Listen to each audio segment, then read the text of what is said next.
வணக்கம். சரி, நேரடியா இன்னைக்கு விஷயத்துக்குள்ள போயிடலாமா? இன்னைக்கு நாம ரொம்பவே அழகான, அதே சமயம் ரொம்ப ஆழமான ஒரு தென்னிந்திய கதையையும் அதுல ஒழிஞ்சிருக்கிற மைய கருத்தையும் தான் விரிவா பார்க்க போறோம். இது சும்மா ஒரு மரத்தை பத்தின கதை மட்டும் கிடையாதுங்க. மனித மனங்களுக்கும் இயற்கையோட எல்லையற்ற பொறுமைக்கும் இடையில இருக்கிற ஒரு மிகப்பெரிய முரண்பாட்டை விவரிக்கிற ஒரு பதிவு. இப்போ உங்ககிட்ட ஒரு கேள்வி. குருட்டுத்தனமான கோவமும் எந்தவித எதிர்பார்ப்பும் இல்லாத ஒரு முழுமையான கருணையும் நேருக்கு நேர் சந்திச்சுக்கிட்டா என்ன நடக்கும்? யோசிச்சு பாருங்க. இதுதான் நாம இன்னைக்கு ஆழமா அலச போறோம். நம்மளோட இயல்பான உணர்ச்சிகளுக்கும் இயற்கையோட குணத்துக்கும் உள்ள வித்தியாசத்தை இது ரொம்ப தெளிவா நமக்கு காட்டும். இது நம்ம அன்றாட வாழ்க்கையோட எவ்ளோ நெருக்கமானது அப்படிங்கறது நீங்களே கொஞ்சம் கொஞ்சமா புரிஞ்சுக்குவீங்க. சரி, முதல்ல அந்த அமைதியான கிராமத்துக்கும் அந்த மரத்துக்கும் பின்னாடி இருக்கிற சூழலை கொஞ்சம் பார்த்துடலாம். அது ஒரு அழகான தென்னிந்திய கிராமத்தோட காலை பொழுது. பறவைகள் எல்லாம் ரொம்ப சுதந்திரமா பறந்துட்டு இருக்கு.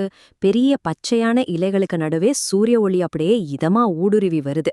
அந்த கிராமத்தோட மையத்துல ஒரு மிகப்பெரிய பழமரம் கம்பீரமா நிக்குது. அந்த மரம் பாத்தீங்கன்னா அங்க இருக்கிற மக்களுக்கு தேவையான நிழல், சுவையான கனி, இதமான குளிர்ச்சி அப்படின்னு தன்னுகிட்ட இருக்கிற எல்லாத்தையுமே எந்த பாகுபாடும் இல்லாம ரொம்ப இலவசமா கொடுத்து உதவிக்கிட்டு இருந்தது. உண்மையான ஒரு தூய்மையான கொடையாளியா அது அங்க நின்னுட்டு இருந்தது.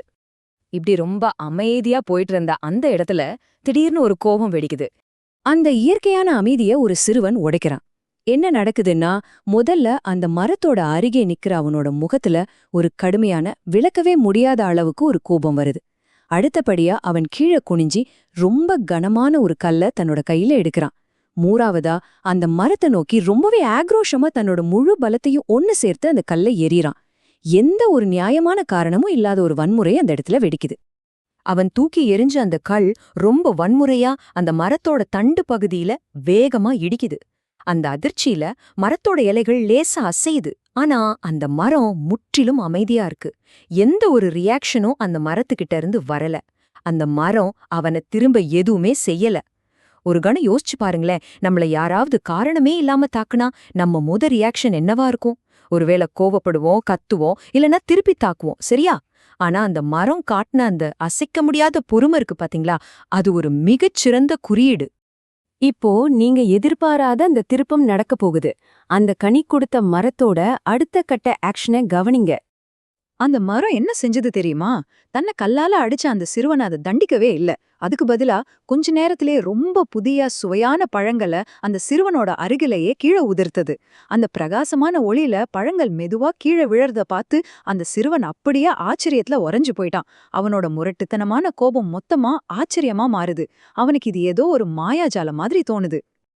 இந்த விஷயத்துல அந்த சிறுவனுக்கு ஒண்ணுமே புரியல. அவனுக்குள்ள எழுந்த கேள்வி ஒன்னே ஒண்ணுதான். நான் உன்னை காயப்படுத்தினேன், ஆனா நீ எனக்கு பழம் கொடுக்கறியே, ஏன்? அவனோட கண்கள்ல ஒரு பக்கம் குழப்பம், இன்னொரு பக்கம் இப்போ அந்த மரத்தின் மேல ஆழமா ஏற்பட்டிருக்கக்கூடிய மரியாதை ரெண்டும் நிறைஞ்சிருக்கு. தன்னோட தப்ப உணர்ந்த ஒருத்தனோட உண்மையான கேள்விங்க இது.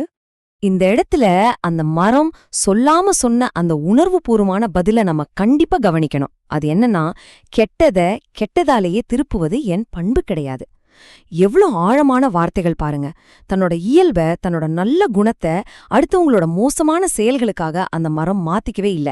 அது தனக்குள்ளேயே ரொம்ப உறுதியா தெளிவா இருந்தது. இதுதான் நம்ம தொகுப்போட மைய கருத்தே. இந்த ஒரு சம்பவம் உயர்ந்த மனித பண்பு அப்படிங்கிறது என்னன்னு நமக்கு ரொம்ப தெளிவா சுட்டிக்காட்டுது. இத நாம 2 விதமா பார்க்கலாம். ஒரு பக்கம் பாத்தீங்கன்னா, குருட்டு கோபத்திலையும் வன்முறையிலையும் உடனே செயல்படுறது. இது அந்த சிறுவனோட ஆரம்ப நிலை. அதாவது ஒரு தூண்டுதலுக்கு உடனே ரியாக்ட் பண்றது. ஆனா இன்னொரு பக்கம் மன்னிக்கிறது, கெட்டத மறந்துட்டு பதிலுக்கு நன்மைய மட்டுமே தர்றது. இது அந்த மரத்தோட இயல்பு. அந்த ஒரு நொடில அந்த சிறுவன் ஒரு மிகப்பெரிய வாழ்க்கை பாடத்தை கத்துக்கிட்டான். தன்னோட வன்முறை தோத்து போனதையும் மரத்தோட அன்பு ஜெயிச்சதையும் அவன் முழுமையா உணர்ந்தான். அந்த நாள்ல இருந்து யாராவது தனக்கு கெட்டதே செஞ்சாலும் நாம அவங்களுக்கு நல்லதுதான் செய்யணும் அப்படிங்கிற ஒரு உறுதியான முடிவை அவன் எடுத்தான்.